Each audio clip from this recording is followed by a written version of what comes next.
Good evening. Welcome to the Fort Vancouver Regional Library District Board of Trustees meeting. I'm now calling this meeting to order. So we have online, Marianne, is Olga on yet? I see Irina. Okay, well, Olga should be joining us soon, right? Correct.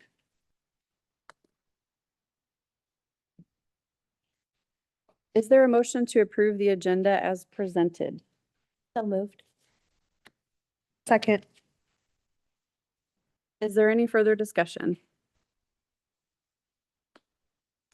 Okay, move this to a roll call vote, please. Aye. Marianne moving full.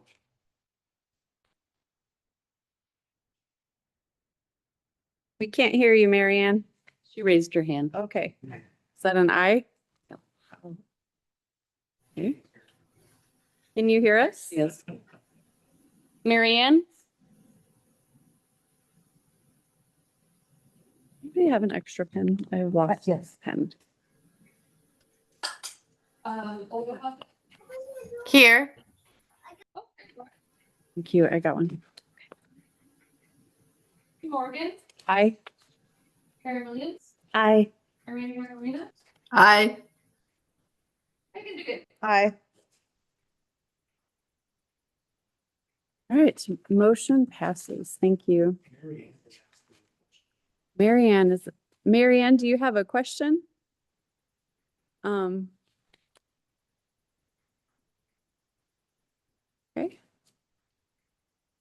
We're gonna move on. If you do, feel free to type if we can't hear you, okay?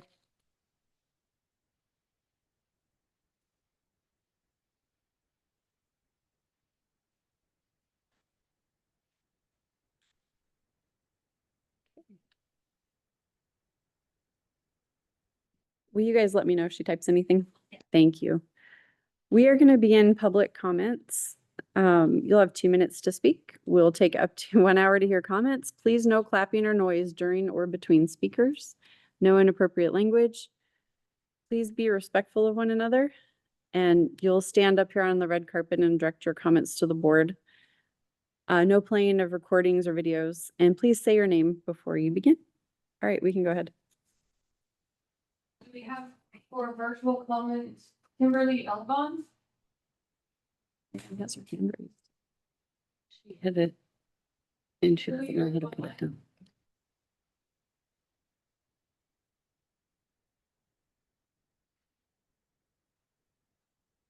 And we'll go to our in-person. First, we have Gary Wilson.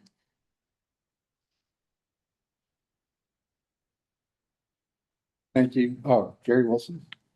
Thank you, library board members, for your service. As always, comment.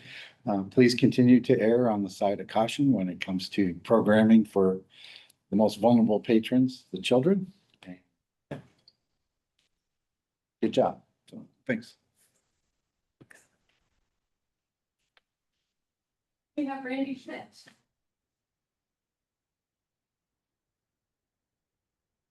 My name's Randy Schmidt. Thanks for letting me talk.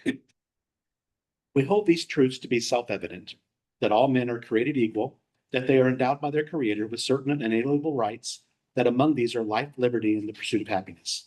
These are the famous lines in the United States Declaration of Independence. These ideas are the backbone of the Judeo-Christian worldview, that God, our creator, has designed his world such that certain truths are self-evident. These are the truths our nation was founded upon. In the course of public comments at these board meetings over the last years, those who hold the Judeo-Christian worldview have been maligned and mocked as transphobic and afraid of change. These comments could not be further from reality. The truth that males are born male and females are born female is self-evident. It has been self-evident from the beginning. Over the last 2 years, those who hold the transgender ideology have attempted to whitewash these truths with false medical and historical claims that transgenderism has been part of the human experience since the beginning. Well, what we have learned instead is that the World Professional Association for Transgender Health, WAPOC for short, developed standards of care for those suffering from gender dysphoria that were based on faulty studies and lies. We know that for a fact now, since WAPOC withdrew their lawsuit against the state of Alabama, as it did not want what was learned during the discovery portion of the lawsuit to be made public, namely that their entire science looks like the emperor without clothes.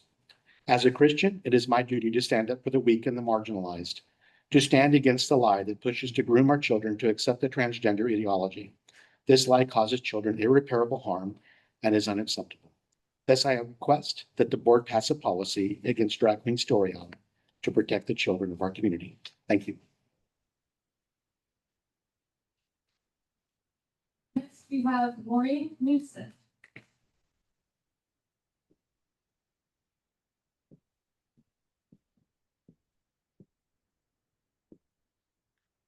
My name is Maureen Knudsen. I'm here tonight in support of our amazing librarian, Jorinda Swingruber. I'm also the president, or not the president, excuse me. Whoa, I'm the vice president of the Friends of the Center Library. And I love the work I do with them. I love what our library does. I'm thrilled that the levy lid lift passed. I'm very much looking forward to the things that we're going to be able to do above and beyond what we've already been able to do. And I just want you to know that I appreciate your service and I'm very happy to be a part of this community and of this library system. Thank you. Bill is online. Is there any? Or that was a written one provided today for that. Did anyone else request for online or in person? Sorry. Okay.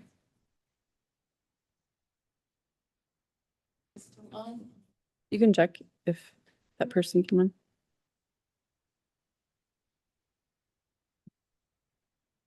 For the L one, Okay, thank you.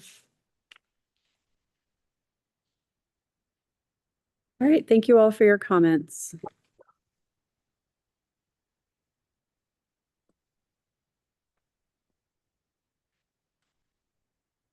We'll move on to the consent agenda. Is there a motion to adopt the consent agenda as presented? So moved. A second. Any further discussion? I'm putting the dog out. I move this to a vote, please. Mute her, please. Marie Coffey, Aye.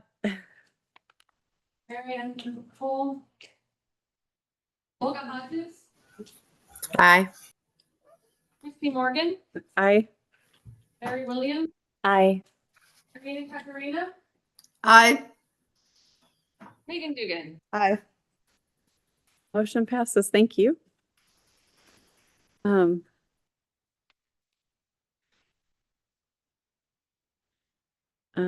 Next, let's see, we'll start with reports, August financial statements with Katrina.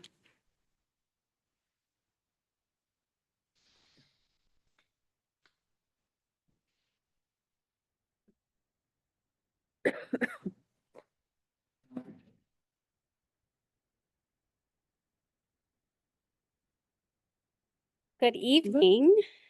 I am going to be relatively brief with the August financials because later in your packet, you'll see we're looking at a 2025 budget amendment.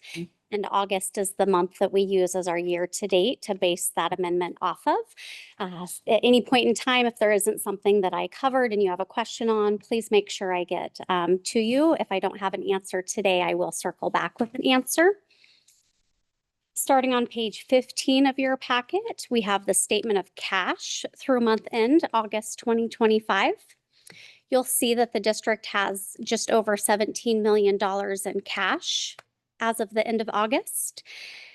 That's giving us a net operating activity in August of a negative 2.1 million. This is to be expected based on the timing of our revenues. And year to date, it gives us a net negative of just under 1 million, again, to be expected based on the timing of our revenues. The other thing I want to point out on this page is that we are meeting policy requirements with our cash target amount. Unless there are questions, I'm going to move on to page 16 and talk about revenues. Our property tax revenues are meeting expectations year to date through August. Our other taxes, in addition to our federal in lieu of taxes and our state forest boards, you'll see some of them are higher than expected and some of them are lower than expected. These revenue streams are incredibly hard to predict. They are taxes, well, in lieu of property taxes in most cases, based on activity and unknown activity. So we look at historical trends to predict these revenues.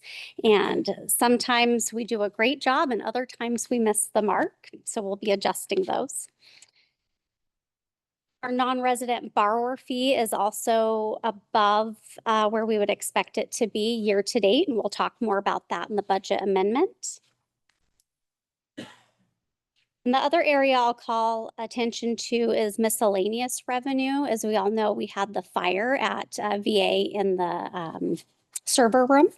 And so we've received some insurance proceeds to help offset the cost of replacing those HVAC units within that room, and that cost or those revenues are showing under miscellaneous. Any questions on revenues? Could you just go over why ESD 112 and state forest boards are so much higher? Yes, ESD 112 I can speak to. We historically have had about a $6,000 contract with them. Our contract doesn't usually come in till after the budget has been created. And so we estimated a $6,000 contract and we were able to realize just over $9,000 contract to provide services to ESD 112. The state forest boards, that is in line with the other tax revenue where it's hard to predict. Yeah, okay.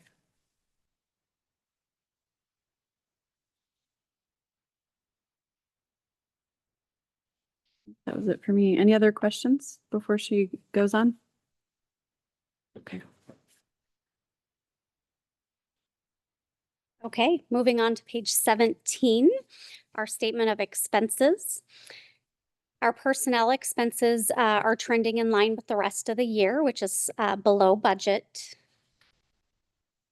Our supplies, you'll see that overall, with the exception of our small equipment FF&E, is within budget. However, our small equipment FF&E, which stands for furniture, fixtures, and equipment, is below budget. That is based off down below when we talk about capital. We've held off on some significant capital improvements that would have supported some furniture, fixture, and equipment purchases. So we know that that's driving that to be below budget. Our library books and materials, this is continues to be under budget based on timing. I know our staff is working hard to fully expend in this area because we want to make sure our libraries have the books and materials we budget for them to have. Other services and charges, I will call out our facilities repair and maintenance. It is quite a bit above budget, and this is because we have focused on getting all of our buildings focused on those routine repair and maintenance efforts that are needed, and we were unaware of all the needs throughout the district when we first drafted this budget. So we're focusing on that and have more time to do so as some of these major capital projects didn't take hold. And our intergovernmental services, this line item here is drastically under budget. It's showing a $500,000 budget amount, and we to date through August don't have anything expended. The majority of this is going to roll into 2026 based on billing timing from the counties. And so you will see that in the budget adjustment as well.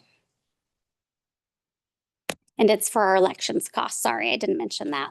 That line item is substantially our elections costs for the levy lid lift. And then down to the capital, as I mentioned, we've held off. We were planning to replace the VA deck and some other major capital projects that are put on hold, and you'll see are planning to be rolled into 2026. Any questions on expenses?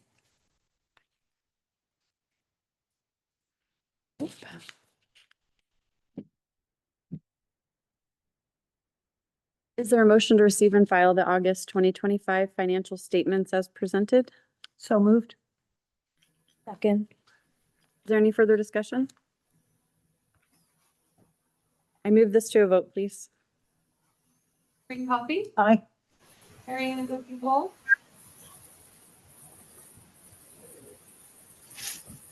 Olga Hodges, Aye. Christy Morgan, Aye. Mary Williams, Aye. Irene McMarina, Aye. Megan Dugan. Aye. Motion passes. Thank you.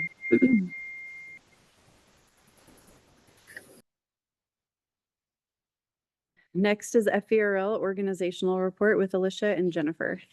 Well, Alicia is coming up.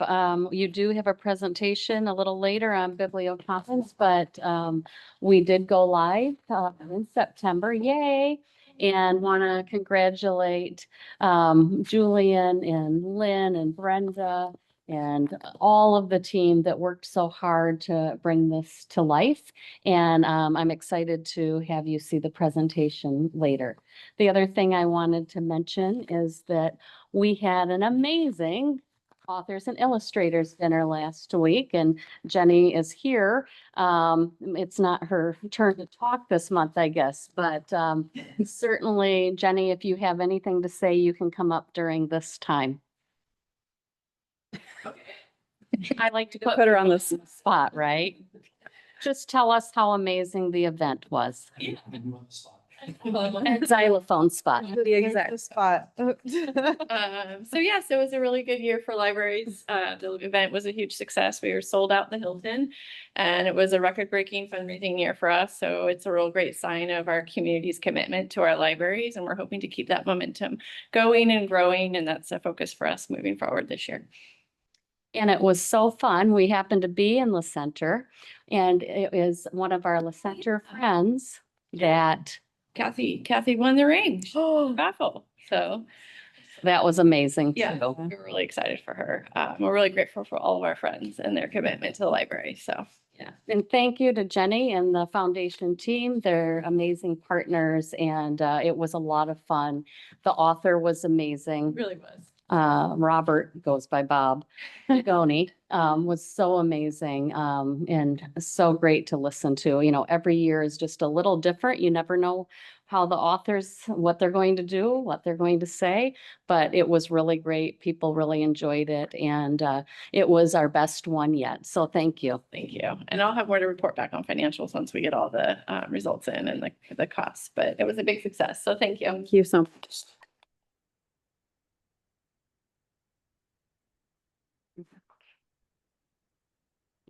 All right, great. It's so nice to see you all. Just want to share some exciting things that have been happening around the district with programming.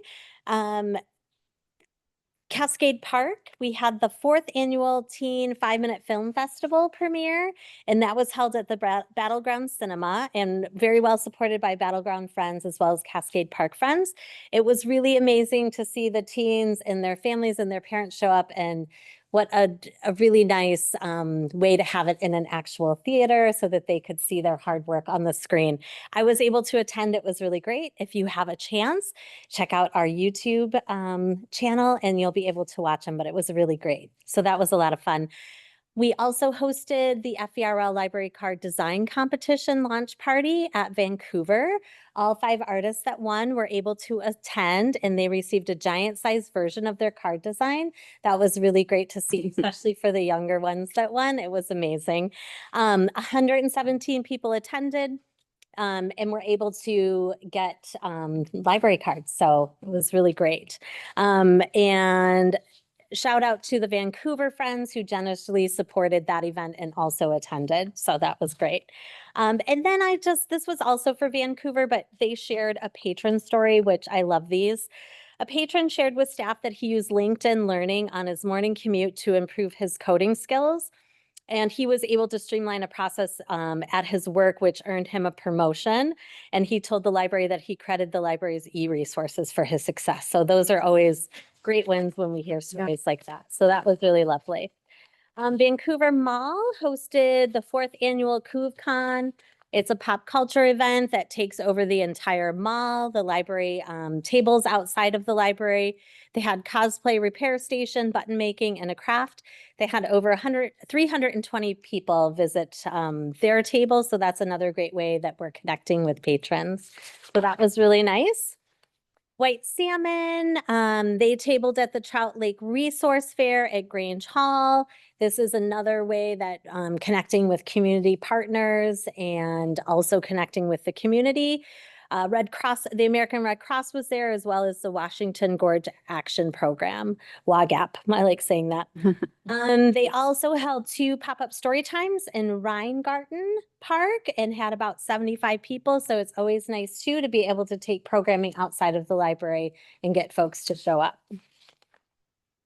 Yakult actually had one of the card design winners was a Yakult patron, and they just said that her and her dad were so proud to find out when she was a finalist. They were shocked and thrilled, but so excited that she won. And the young girl explained to the Yakult staff that her inspiration came from the idea that the library, like her drawings of animals who are natural enemies, can bring anyone together. So I just thought that that was really insightful for a younger child to recognize. That was great. September, of course, was Library Card Sign Up Month. Our pod department, programs and outreach, spent the month connecting with patrons at outreaches at Fourth Plain Community Commons, Youth Makers Market, at Back to School event at the Washington State School for the Blind, Veterans Stand Down, and lots of other organizations. Also, our pod department hosted the 2025 Washington Book Award finalists from Vancouver. This was back in earlier September.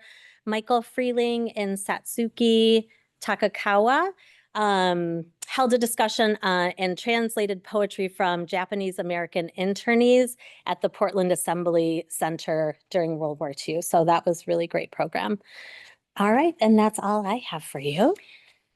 And then, as you know, we continue to work through our strategic planning and our facilities master planning process. The board will be seeing the mission, vision, and values at the November board meeting.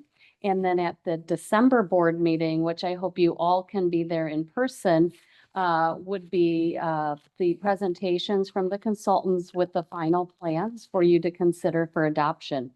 The Next Chapter Advisory Committee, made up of some board members, staff, community members, friends members, they have 2 more meetings to help guide the plan as well. So good work happening, and certainly we're looking forward to seeing a draft plan for you.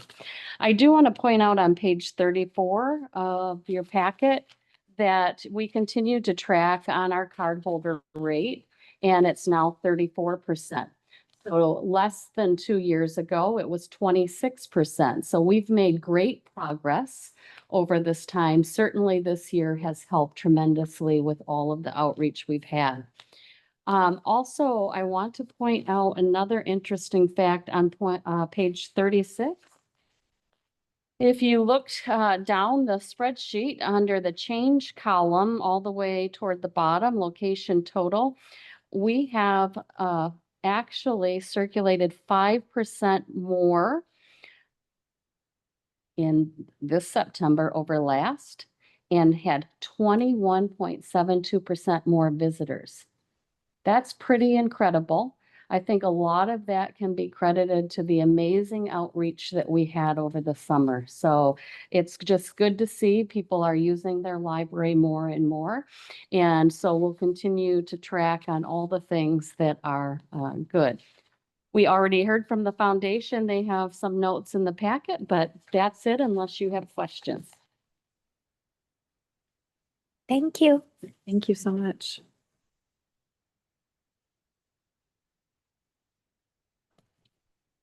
Next, we have listener branch report with Dorinda.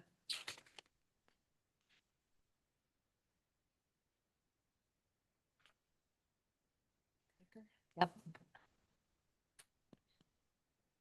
And you can see it here if that's helpful. Oh, yeah. Are they gonna get it on full screen?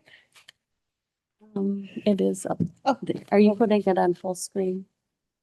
Okay, it's not up above, but All right, well, welcome everyone to La Center. I'm Jorinda Swingruber. I'm the branch manager for the La Center Community Library.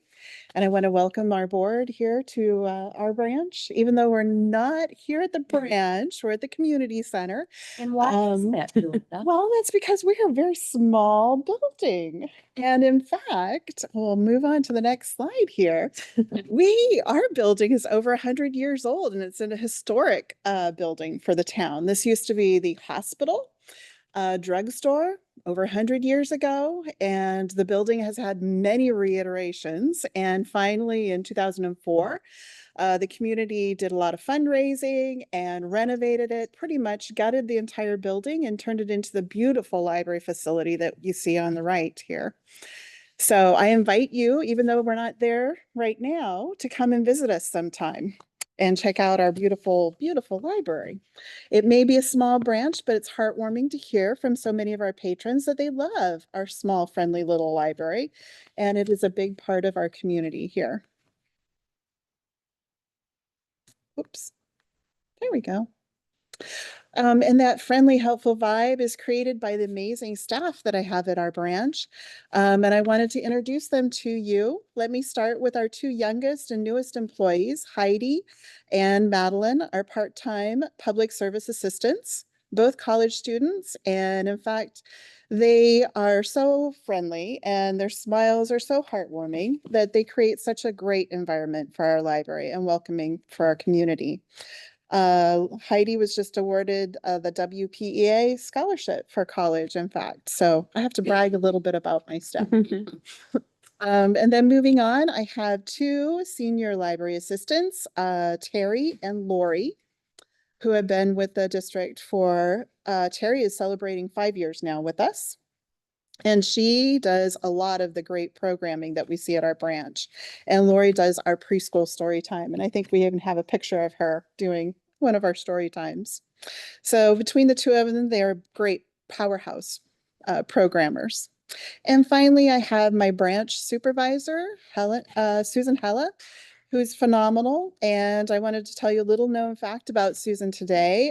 She is a member of the 2026 Sasquatch Awards Book Selection Committee for Washington State. And for those of you who may not know about the Sasquatch Award, it is an award that's voted on by kids. The committee puts together a slate of 12 different books. So she's doing a lot of reading right now, and she will pick the 12 books that will then be voted on for the next year. So that's a nice, very fun thing. And I have some numbers because I know Jennifer enjoys our numbers so much. So here we have some of those for her. We've had over 30,972 visitors the past year, 393 new library cards issued, 241 programs, 3,479 attendees at our programs, and over 68,000 items circulated in How do you 2024. fit that many people in your building? Well, we have a lovely big tent outside too. Oh, Yeah, I'll show you a good picture of that.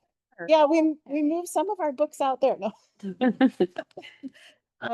588 people signed up for summer reading this last year, which was an 8% increase for our branch alone. So we're very proud of that. Very good. And a couple of fun facts that I just wanted to throw in there just because we are actually the 13th branch to join the FVRL system. And they're also moved our entire building on a flatbed truck. Can you imagine fitting an entire building, an entire library on flatbed truck, moving it down the road to its present site? So let's see, we've also got some great programs that I wanted to share with you. We've been very busy with all sorts of different things. We do some STEM programming, which is science, technology, engineering, and mathematics.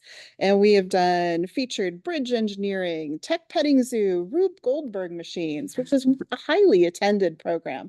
Who would have thought Rube Goldberg machines? But they love them. They're a lot of fun. We've had many book celebrations with Bluey, Minecraft, Pokemon, do-it-yourself workshops, teaching all sorts of skills like paper piecing, wool felting, quilling, macrame, ceramics. We've got some great volunteers that come in and they do ceramic programs with our community, all volunteer, which is just wonderful. We've done some programs with local writers. Last weekend, we featured 3 local mystery writers.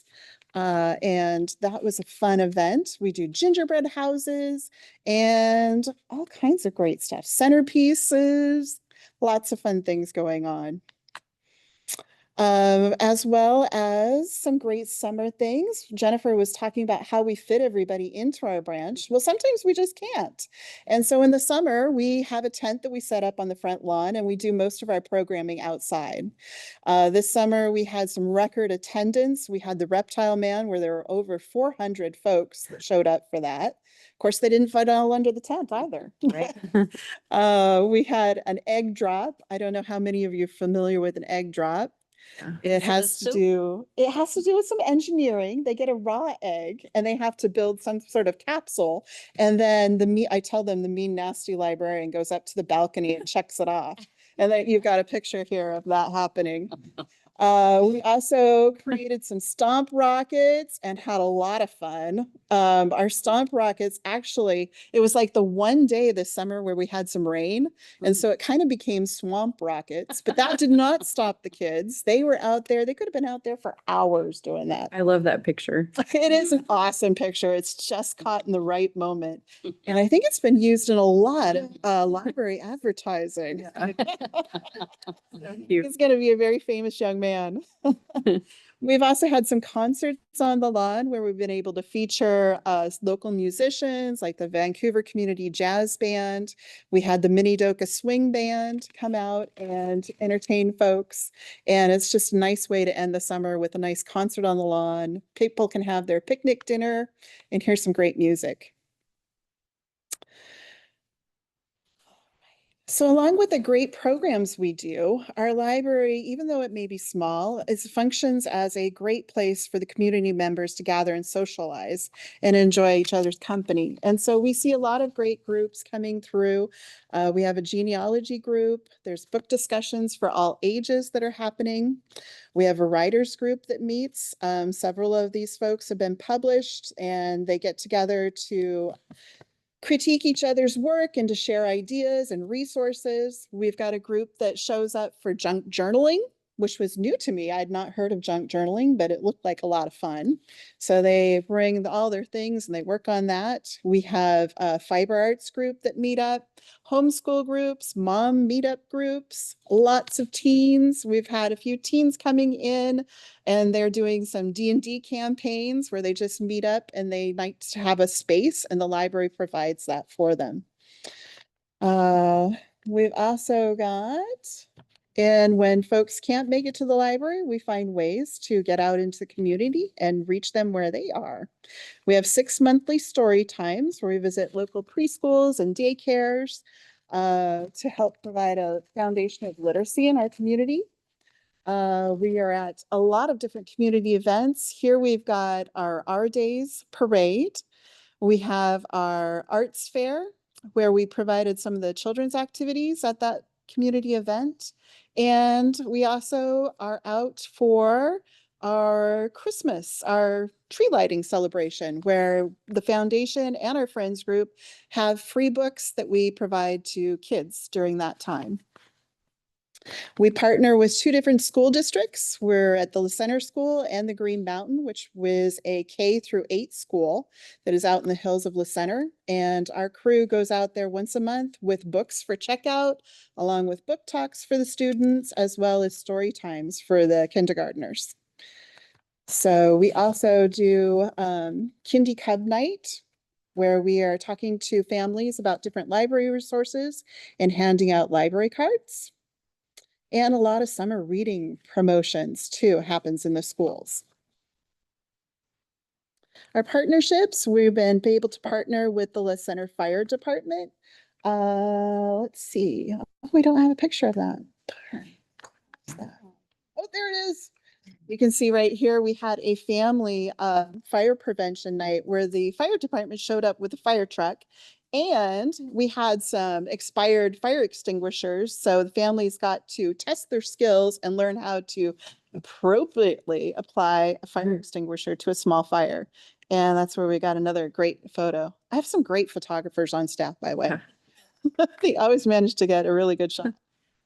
We've worked with Washington State University Extension along with 4-H. We did a backyard chicken program. So those families who are interested in raising their own chickens out here, we're still pretty rural out here in the center. We had a 4-H'er show up. She brought her show bantams, and that's where you see on the front lawn, we had some chickens. And she talked about all the different laws and regulations on city ordinances for having your own chickens in your yard. We've also been able to have master gardener programs.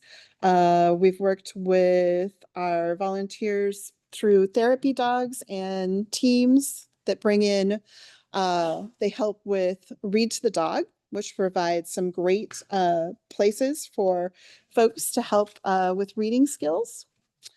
And finally, I wanted to introduce you to my friends of the library. The La Center Friends of the Community Library are a great group of folks. They do some wonderful things.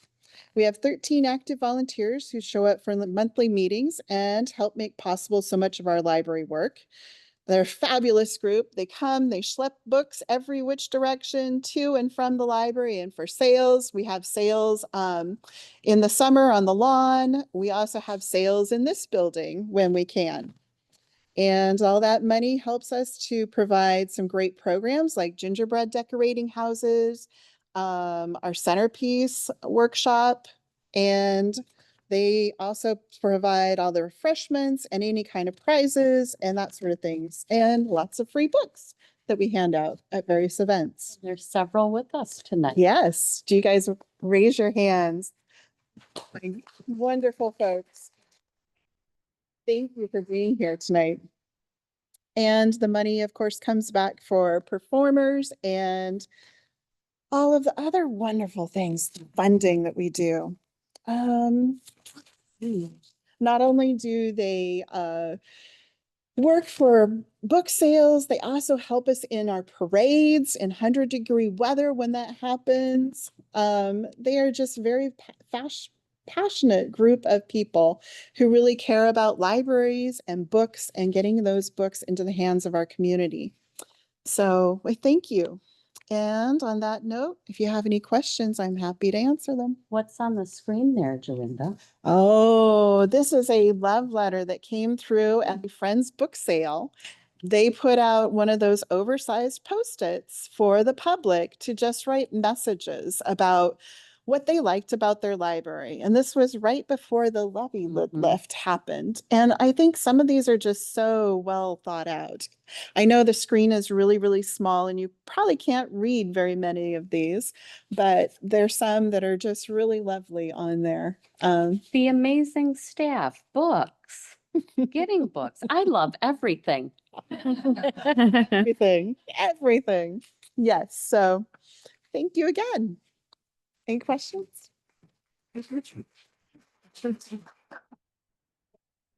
Yes, stay? No, we're done. Unless they have I do have a questions. question. Oh, yes. Is your love letter on display? I believe it's framed downtown. We had it up for a long time. They sent it down. We had it up, Yeah. but yeah. Has Yeah. it been coming to the center when? Well, I Wall sent it. space is somewhat problematic. Wall space. I did send it downtown to Jennifer and Alicia because I wanted them to see all the great messages. That's so cool. Thank Yeah. you. Thank you. Thank you. Next, we'll have a Biblio Commons update with Julian and Lynn. Hello.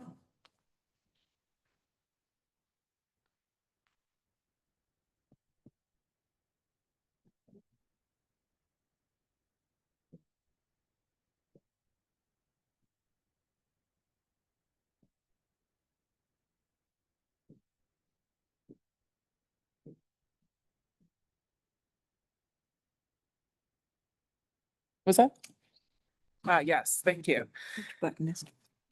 I think we're gonna do some testing. All right, perfect. Just like Biblio, we do some testing before we go. So I've presented to you a few times about Biblio Commons and our launch and all the exciting things, and I'm grateful to have Lynn co-chair partner with me on this presentation. But we're welcoming you to what we're referring lovingly as the Biblioverse. And so as a reminder, the Biblioverse, what does that mean? So we have different components from Biblio Commons that have come together to create a more integrated, seamless experience for our patrons. And that includes our catalog, which is under Biblio Core, a new website platform, Biblio Web, a calendar for all of our programming events, known as Biblio Events, and the Biblio app, which you'll see, but I'll spoil a little, is a crowd favorite for sure. So these 4 components bring us in a more integrated experience, which means our patrons can navigate from a program and sign up for that, and then check something out online and learn more about all the resources and all the wonderful things happening at the library. So some data as we walked into Biblioverse launch. After 2 weeks, we saw about 8,000 users register in Biblio Core. While they had accounts, they had to re-log in. And so that's a great number. We're also already seeing about 10,000 as of today. So people are kind of naturally, with a little bit of help, but mostly on their own, finding their way into Biblio Commons. We've had 144 checkouts 2 weeks ago with the app, so people can go to the branch and check things out there. And over 18,000 holds were placed in Biblio Core. So we're seeing a lot of early adopters really take in the process of this new system. As I mentioned, the app is already loved. We have, as of today, about over 4,000 people who have downloaded the app, which is really exciting to see.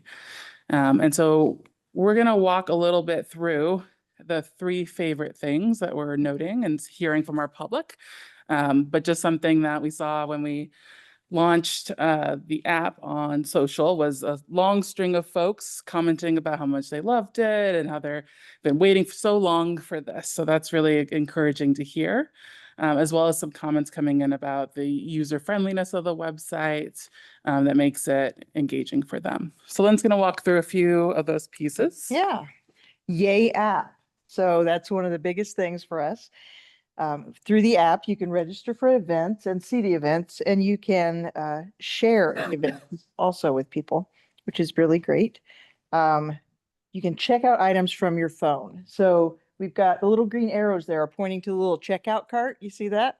So if you click on that and give the app permission to access your camera, you just hold your camera over the barcode of the book, it zaps it, you leave the library. You just checked yourself out. So it's very exciting. Yeah. I think Jennifer even did it, didn't you? Yep, Jennifer did it. Checked out a book. Just a book. Yeah. And then Just- the other thing you can do, which is really cool, is manage your family's cards. So that's the farthest little shot there. The green circle towards the bottom says add a card, I believe. I'm a little nearsighted. This is too far for me. Yeah. So so you can put all of your family members' cards on there and keep track of what they're borrowing, or, you know, if you need to check on something for your family members' cards, it's right there. So that's really cool, and families really like that so far. All right, click me. There we go. Thank you. The catalog is easier to use. So the thing that is the most exciting on here is that all the formats are grouped together under the title that you've searched for. So we just heard from a patron a couple days ago who likes large type, and they said that it's much easier to find large type this way. So they don't have to keep searching for the different records that have the same title that are large type. It's all grouped together for them. Mhm. So people really like that. Give me a click. There we go. Did I do it? I did it. All right. Community connections is our next part we wanted to share. Oh, yep. The little, what would you call that? The loop-de-loo with the arrow. Yes, the plane is flying, the paper plane. So right there, so if you wanted to go to fitness and movement, you wanted to share it with your bestie down the street, you could click on share and send an email to them to let them know that this event is happening. and you could go together. When my son is about to turn 13, which I can hardly believe, but when he was littler and we would go to story times, that would have been really cool to be able to share, hey, let's go to the story time, everybody. But now people can do that. Exciting. And if you have it on your app, you can throw it on a text, you can put it on social. So there's a few different ways to play with it. Yeah. You can also leave reviews. So I say reviews, BiblioCommons says comments. So you can leave comments about books. So that is pretty cool. So a lot of people like to do that. And you can create lists. So, and people can see the list. So on this title, we can't see the title, but if you look up a title down at the bottom, if you scroll down, there'll be all the lists in the Biblioverse that have that title in it. So it's the lists made by FVRL staff will show up first, and then lists made by staff at other biblio libraries, which there are 80 something of those. And then lists by the public are after that. So it's a nice way to find other things you might like to read. So you can explore that way and place more holds. Got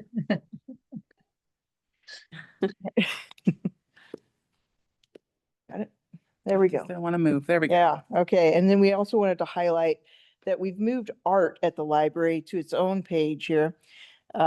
Before it was in the calendar. So if you had an exhibit at your library, Cascade Park has exhibits, Battleground, so several of our libraries have exhibits of art. It would be in the calendar, but it kind of cluttered the calendar for people that were looking for events. So now it's highlighted on its own page. So we're really excited about that. Yeah, and this page will give us a lot of opportunities, not only to highlight the exhibits that are going on, but also the art that's featured. That giant Post-it we saw, right, could be on this. So there's a lot of opportunity, and this is a good example of just one way we can continue to grow and evolve with BiblioCommons to really highlight all the things going on at the library. If you haven't looked at this page yet, I do recommend you do it. The Artist of the Gorge reception was a couple weeks ago, and all of the artwork that's in that exhibit is actually online on our website. It's pretty cool. So if you can't make it out there to see the art live, you can at least see it here on the website. And then we also wanted to highlight suggest a purchase. So you can suggest purchases, 5 per month through the Biblio web. Yeah. And you can choose a format, and you could even suggest things for the Library of Things that's coming soon. Library of Things What's coming that, soon. Lynn? Wait, I have to have another slide that I didn't prepare. But yes, we will be launching a Library of Things soon, and you can suggest things that you want us to add through Biblio Suggest. So we haven't launched our whole public information campaign about Library of Things, but it is a collection of things that people can check out, such as cake pans and telescopes and ukuleles and Sewing machines. And so we hope to launch that in mid-November. So that's Yeah. what Lynn is Yeah, talking. make a note. Lynn will now have to present in November. Okay. All right. So like anything, change means that there's some ways to help people learn and grow with the system with us. And so while launching was a really big feat, we're not done, right? And that's the nature of a website, is to always be in partnership with our community. So one of the things we keep hearing, or questions I kind of framed here, are where do I log in? Where can I find X? How do I, right? And so as we support our patrons and staff, we're thinking about the kinds of questions they might be asking, as well as gathering those pieces. To start this process, we created some text and videos to walk people through the usage of our website, of the app. And this is available immediately on the main page. It's also in our navigation bar under library services, and I need help right there. So if you're learning the new system, you can find it there. But this is a starting point, right? How do I use these new tools? And this is a way to help articulate that. And then in addition, and this is our FAQ page, where we'll continue to collect questions and add to this resource bank. Yeah, and I would just like to give a shout out to one of my employees, Sarah Tees, who created those videos for the public. I think she did a really great job. So I wanted to show some appreciation to her. And we just wanted to talk about feedback. So we are responding to patrons' feedback in person. We're emailing with people. We're talking to them on the phone. And we're offering things like one-on-one appointments with staff, and some people are taking us up on that. So I've been glad to see that. Sometimes people may not be as quick to adapt to change, and so it throws them off for a minute. But once you start talking to them and offer them assistance, usually it ends up a good conversation. Else? The FAQs. We're also adding to the FAQs all the time. And we're also responding to when we see something that really needs to be updated, we're responding. For instance, people were confused right away about password. So the way BiblioCommons has you log in, it's username and password. Password's the same as our pins, but people didn't know that because it didn't say pin, it said password. So we put in a ticket with BiblioCommons right away to have it changed to password/pin so that people were less confused. So I think that's been a good example of us responding to patron feedback as quickly as we can. And I'll add to that part of, as I was mentioning, right, is the learning and growing with. So as we hear things, we're looking and seeing what's the larger picture of this, right? There's might be questions that feel disconnected, but how do we see the larger piece of that? So I think the PIN password is a good one, right? People were saying, I don't like, or I can't log in, or I don't understand. And when we got to the heart of it, it was, oh, it's clarity of language, right? How do we help clarify that? So these are the kinds of things that take a little bit more time, but are a part of our process, is listening, hearing, reflecting, and making it appear on our website in a meaningful way, and all the pieces. Mhm. So with that, I think we are Yeah. That's it. welcome to the Biblioverse. I hope that you have the app. And if not, I'm happy to assist in getting you on the app. But do you have questions for us? I'm thinking of the feedback we heard from a few of the friends groups. Are you doing any kind of program? Say, okay, come to the library tonight and we're going to show you and bring your device and anything like that? Yeah, so I know there are a few branches that are going to be doing those. I think right now, the way we're handling it is as people come in, helping them one-on-one, because that's in the moment when they need it. But I know Battlegrounds in particular are going to be doing a few of those kinds of programs in response to requests. So, yeah. Yeah, and we're, as I mentioned, from the staff side, preparing slide decks and talking points and some fast facts to really continue to support. So it will continue to grow and look, I'm sure what I can only imagine now will look different in a week from now as to what the needs are. But that is at the heart of it, right? How do we listen and respond?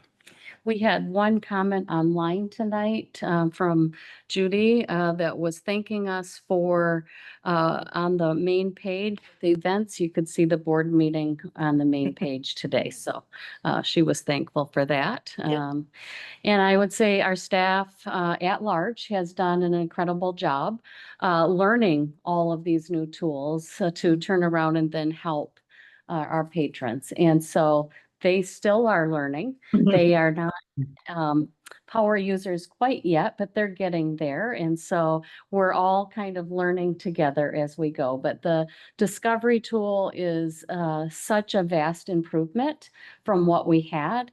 And I think we're going to start to see that in our numbers too, because people are going to discover the amazing resources that we have that they might not have known before. So, any other questions? I think it's amazing. I am so happy with it. I'm really glad to have an app back. So I love it so far. Any questions, you guys? I mean, I have a funny story about the day I downloaded the app. I wasn't able to log in with my PIN, and I had to call telephone information. And then they asked me for my card number, which is 4 digits. And so they thought that was my PIN, and they were like, "No, ma'am, that's your PIN." I was like, "No, I'm just super old and I have a super old card." My card's 35 years old. I'm changing my number.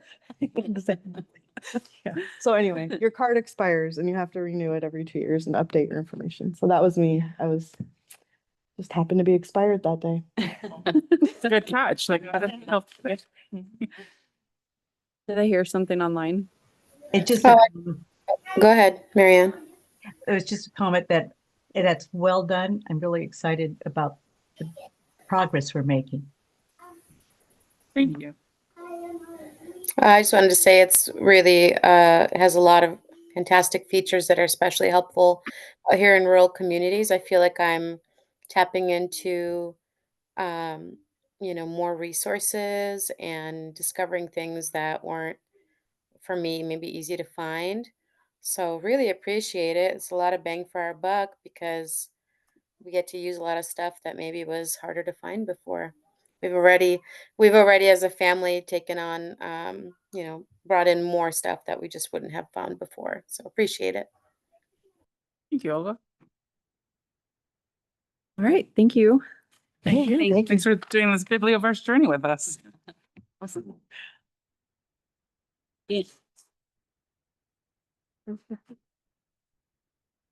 And one thing I didn't mention, we were talking about Library of Things, is that the foundation is supporting our initial push. So we'll hear a whole report next month, but that's who has financially supported this new collection. Exciting. Okay.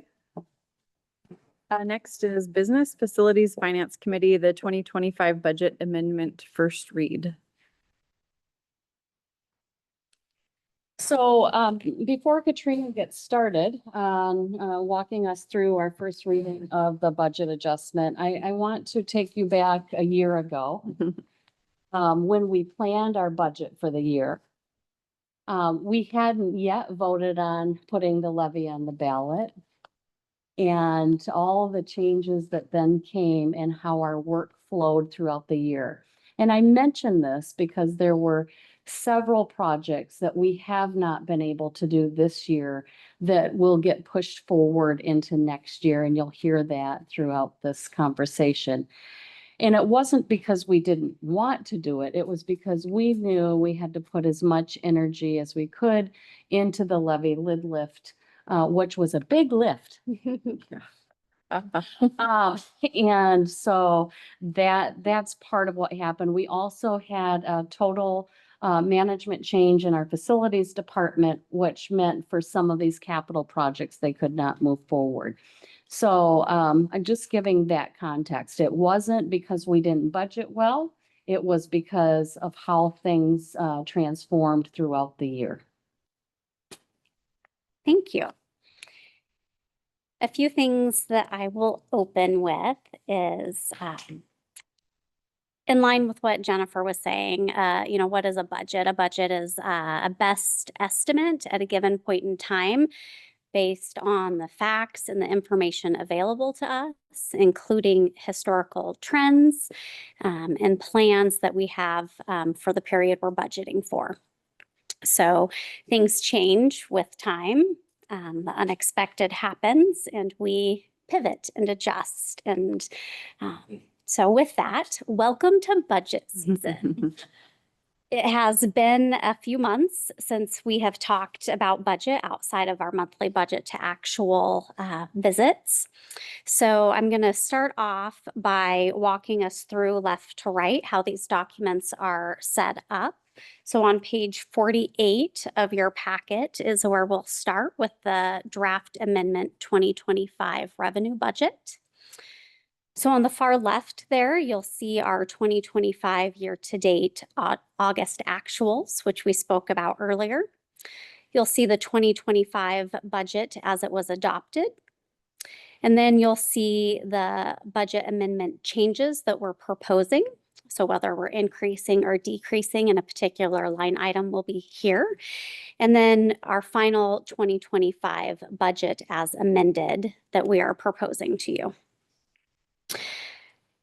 So for our revenues, overall, we are showing an operating revenue increase of approximately 1.5%, and I'll get into some of the details of that. In addition, we are continuing to show use of operating reserves or district reserves of 2.4 million. For our property taxes, you'll see that we are not proposing any adjustments. We expect to receive a relatively close to that amount, within 1%. For our other taxes, these tricky other taxes, in addition to the federal in lieu of taxes and the state forest boards, these are the ones that are dependent on activity that fluctuates and is unknown. So we do a lot of historical analysis. So not only are we making some adjustments there to that line, we're increasing by 20,000 or approximately 10%. But you'll see within note 3 or within section 3, which is also supported by note 3, that we're making some adjustments to the federal in lieu of taxes as well as the state forest boards. All of those lines are adjusting based on what we know today from our estimates about a year ago.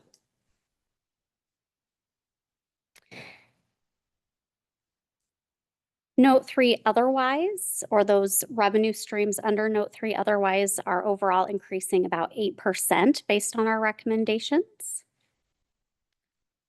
Any questions on revenue changes? Notes 1, 2, or 3 before I move on to 4. Question, when you look at your forest fund budget, you're working with the U.S. Forest Service, and those usually are pretty close and accurate numbers, projections? Federal.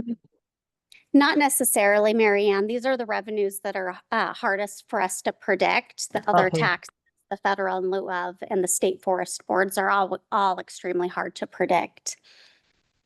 Thank you. That's good to know, so that that's where our Etsy is going to be giving us some troubles, but thank you. Yes, I connected with a couple of the counties and spoke with the treasurer of Skamania County, and she giggled at me when I talked about predicting these revenue streams. So moving on. Go ahead. We used to have really a stable kind of prediction team, but all of that staff has been lost from the Forest Service locally. And I think we just need to kind of start working with them a little bit so you have a better clue how certain they are. That would be great. So charges for services are supported with note 4. We are changing or increasing these revenues by 27% within that bucket, or $23,000.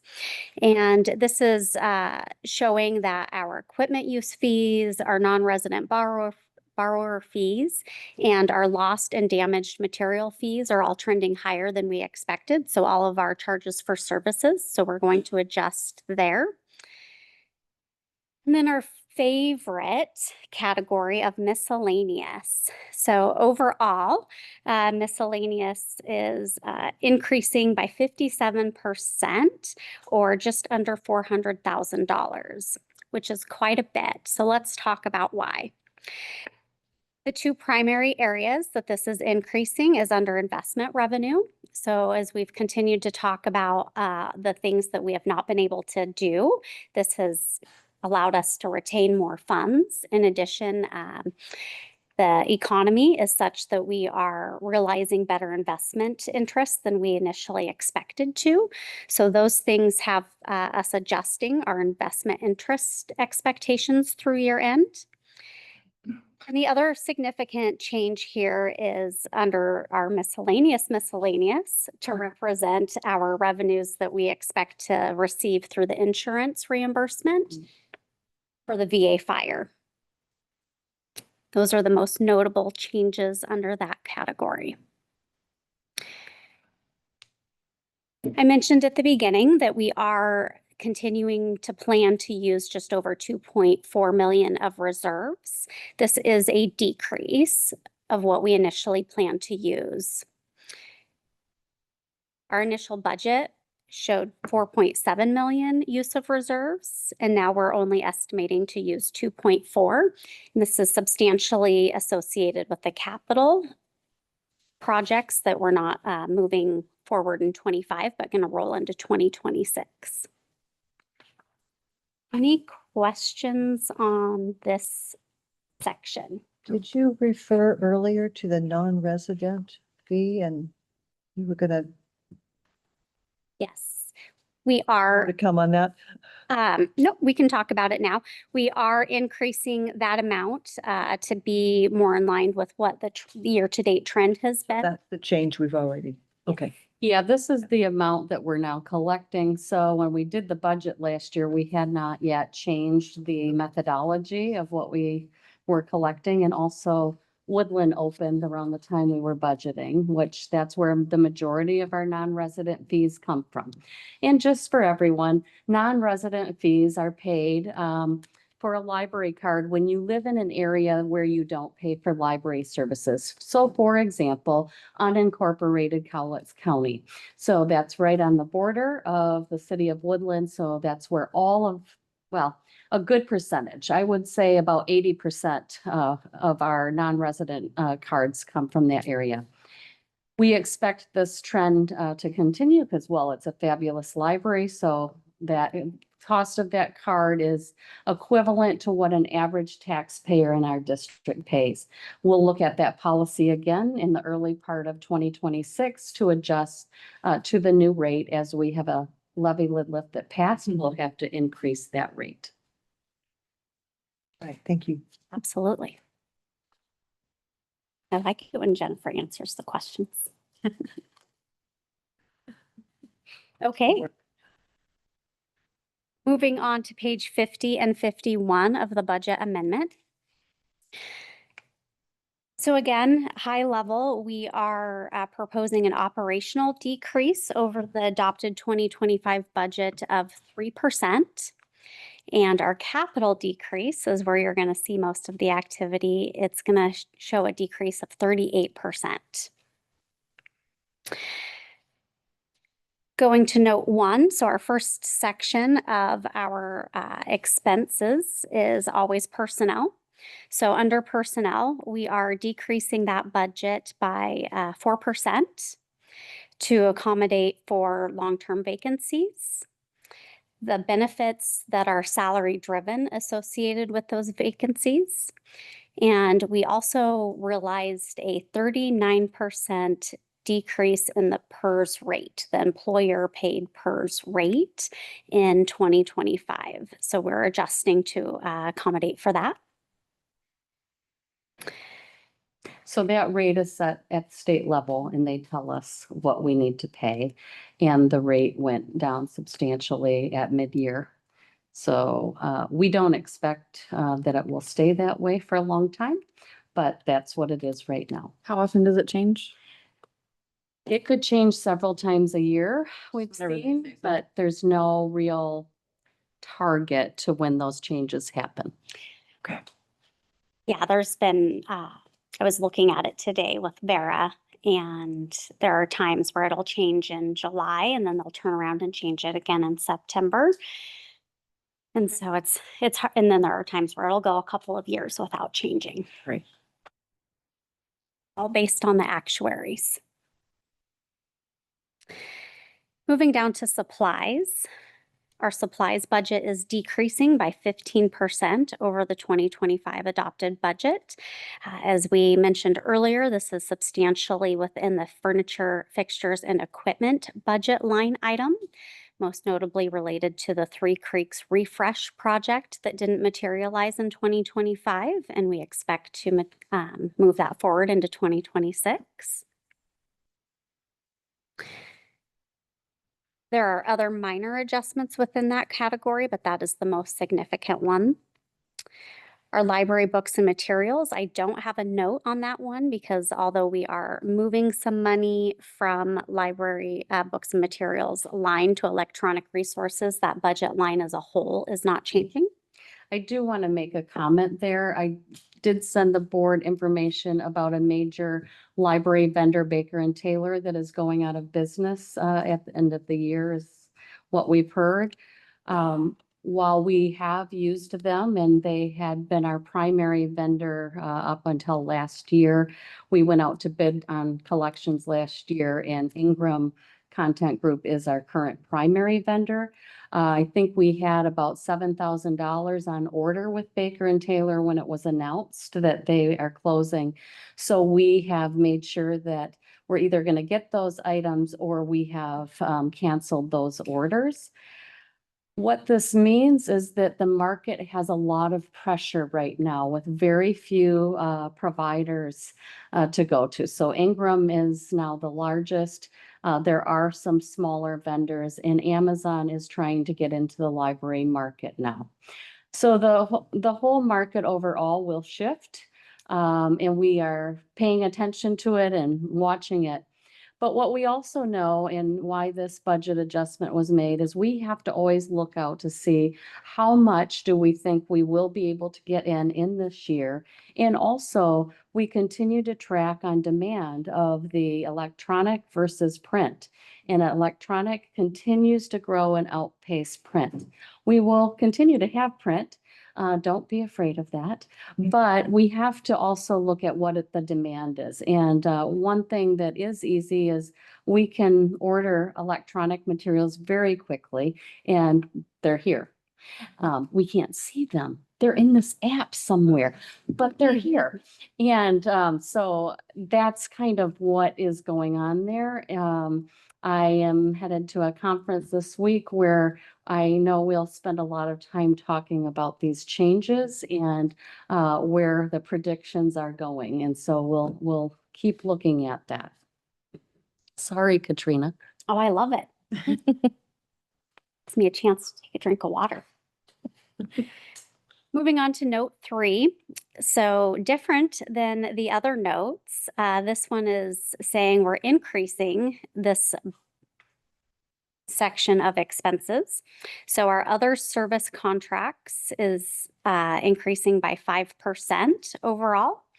This is primarily in our professional services line, which is driven primarily by the use of temporary staff to offset some of our vacancies.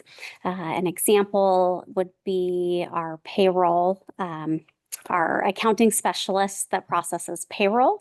We had a heck of a time finding somebody to fill that position. I lost count of the number of recruitments that we went through. And so we finally found an amazing accounting specialist, but she didn't start until the 1st of August. And so all of that time from January 1 and even well, Vera is the accounting specialist that we hired. Even to get Vera trained up and settled, we had a temp. That's just one example where we've needed to leverage that support. So we are increasing that budget. In addition, our repairs and maintenance budget is almost or more than doubling. And that's as we continue to see urgent and time-sensitive facility repair and maintenance needs come up. As I mentioned in our August year-to-date report, we were at 91%, I believe, of that budget year-to-date. And we know that we have a lot more to focus on through the end of the year. And so we have more than doubled that budget for 2025. Any questions before I move on to the capital section? I guess you didn't mention the intergovernmental services. Oh, thank you. The decrease for the election costs. And then do you actually expect to be charged $100,000 this budget year, or is that just a placeholder in case? Or That is a great question. I know for sure that we will pay $55,000 out this year, or just under $55,000. There is one county I did not hear back from, so I am unsure if we will get their invoice timely to process. But I expect that the other three will get paid in 2026. Thank you.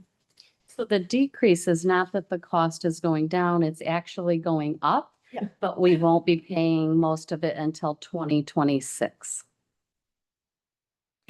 Yeah, the total costs are just under 800,000 Hmm. expected when we received all the increased estimates. Thank you. Absolutely. For our capital budget, overall, it is decreasing by 860,000. One area that you will probably take note of here is, I'm going to back up. The first two areas, note 4A and 4B, are in line with everything we've been saying so far. We weren't able to complete or even start the deck at VA. We weren't able to perform projects like HVAC projects and elevator projects that we had planned. Yeah, that is the majority of those first two lines, and all of that is rolling into 2026. However, offsetting those two decreases is $400,000 in there for Woodland. We finished the Woodland project a year ago. And so why is there $400,000 on my 2025 amended budget, you ask? Because we have been working closely with BRMIC and the state of Washington, specifically Department of Revenue, to work through sales tax debacle. So we could refile paperwork so they could get their retainage released. And their retainage is about $320,000, I think is what we settled on. We also know that we're going to be paying out for the lounge, which is about a $20,000 expense. So we have $400,000 in the budget there to wrap up on those costs. And we are hopeful to do so before the end of this year. That's the end of what's still kind of left from, and that's all. And that's Stuff. Okay. Yes. We also are in the middle of our final warranty work. The building was under a year of warranty, so we're working through warranty items still. Okay. It can take the state a few months sometimes to provide us the information we need to release that retainage. Department of Revenue is usually the one that takes the longest. I'm hoping because we've worked so closely with the Department of Revenue over the last few months that we can fast track that release to get this payment made. And the last line on here is machinery and equipment. We entered the year with the expectation that we did not need to replace any vehicles. Halfway through the year, there was an in-depth analysis performed on the vehicles, which highlighted we have several that need to be replaced before the year is over. So we currently, we've replaced one, and we have 3 more to be replaced. So how often do we do that analysis? We'll be doing that annually moving forward. Okay. Yes. Is now included as part of the 5-year forecasting. that Oh, we're good. doing. Okay. Any questions before we move on to the reserves? I don't see any. Okay. Just to thank So you. You're welcome. On page 53 and 54 is the reserves information. You'll see that first column there is updated with the January 1st, 2025 actual cash reserve balances. And then the second column there has amended allocations. The third column there has what we expect to use through our draft amended budget.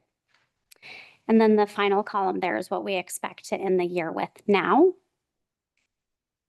Question, do we have a policy about what how we develop our reserve? It's in our financial management policy. Thank you.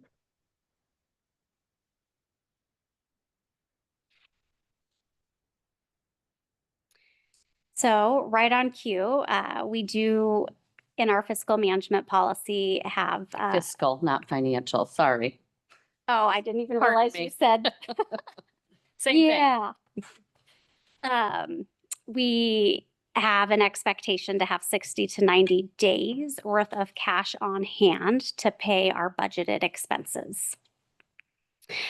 So that is critical to be aware of as we are budgeting year over year and looking at a 5-year plan. Note 1 for capital repairs and maintenance. We will plan to move forward with the HVAC systems, elevator maintenance, roof repairs, the Vancouver Library deck, and other things that we had intended to perform in 2025.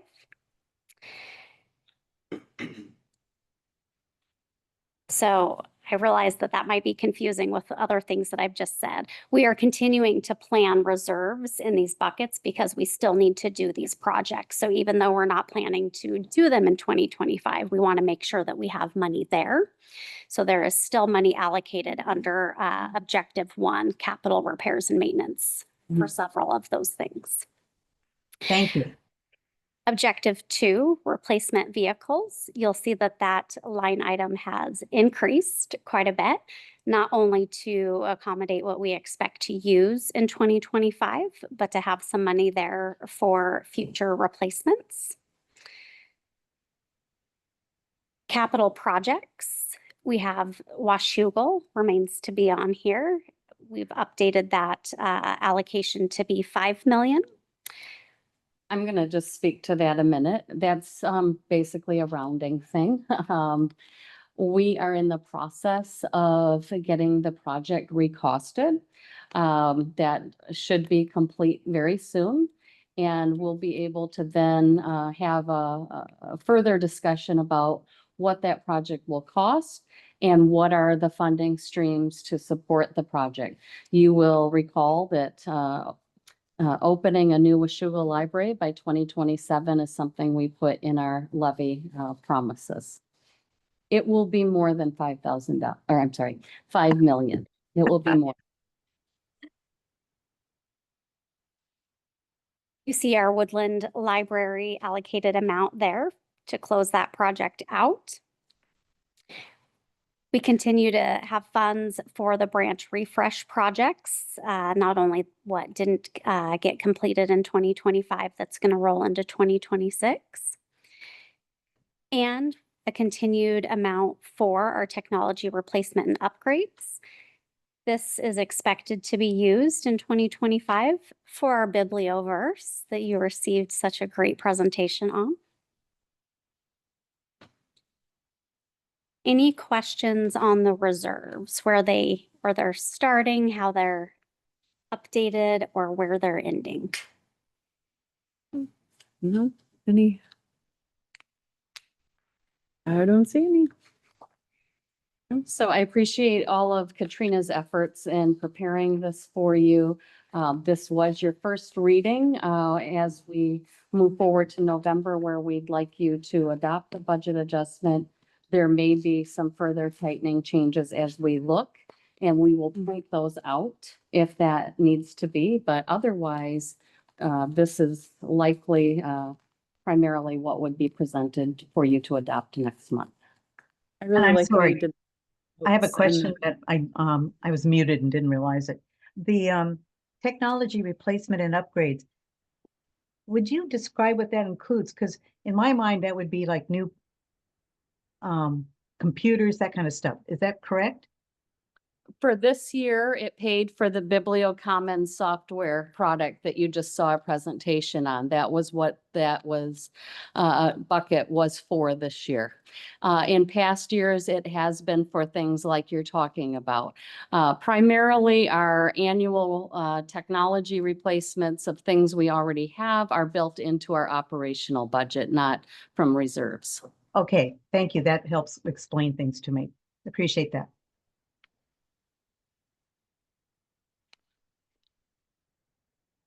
Great. Thank you so much. It was very easy to understand all that. I appreciate it. Thank you. Glad we always save the best for last. Stop board Ice comments. Let me say ice cream. That was me. All right. Well, thank you, Jorinda and friends, for hosting us here tonight. Are there any board comments?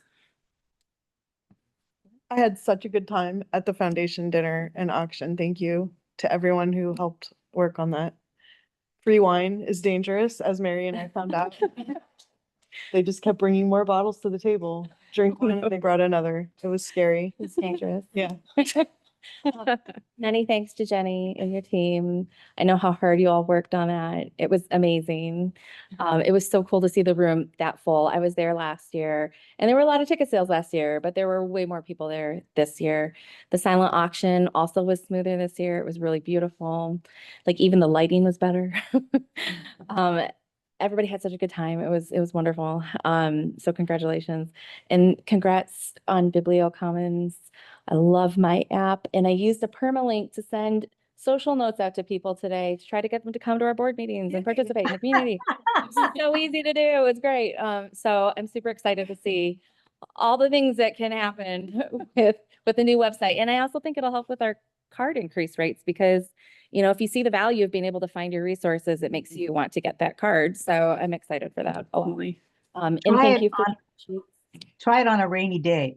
Maybe more people will come.